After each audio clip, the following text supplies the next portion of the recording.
আদিবাসী দিবস উদযাপনে আমরা দ্বিতীয় পর্ব শুরু করব বিকাল 3:30টায়। আপনারা সেই দ্বিতীয় পর্বের সাংস্কৃতিক অনুষ্ঠানে আপনাদেরকে আমন্ত্রণ জানাই এবং সেই প্রোগ্রামে আপনারা উপস্থিত থাকবেন। সকলকে ধন্যবাদ।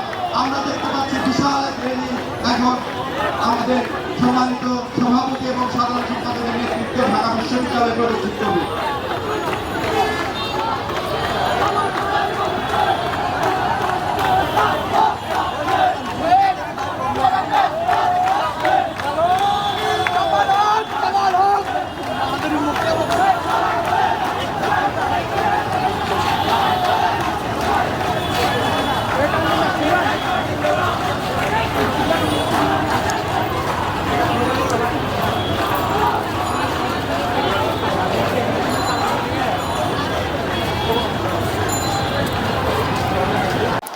ওরাও বাংলাদেশ সংস্কৃতি ফোরাম আমাদের সাথে সংহতি জ্ঞাপন করেছে।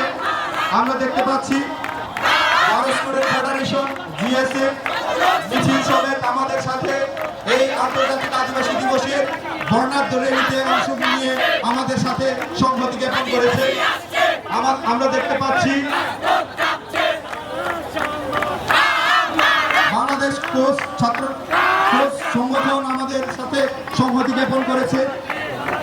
আমাদের সাথে আরো প্রগতিশীল রাজনীতিক এবং মূলধারার রাজনৈতিক সংগঠন ওনারাও আমাদের সাথে এই আন্তর্জাতিক আদিবাসী দিবস উদযাপনের সাথে সংহতি জ্ঞাপন করেছে। সংগ্রামী বন্ধুগণ, সংগ্রামী উপস্থিতি, আমরা আমরা আমরা এই বর্ণাঢ্য র্যালি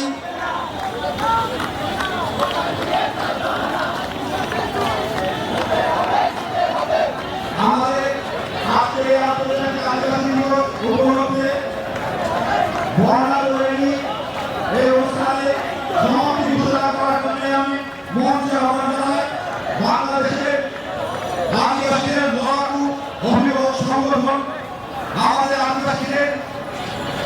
আদিবাসীদের প্রান্তীয় সংগঠন বাংলাদেশ আদিবাসী পরিষদের সংগ্রামী সাধারণ সম্পাদক শ্রী সঞ্জীব রং এখন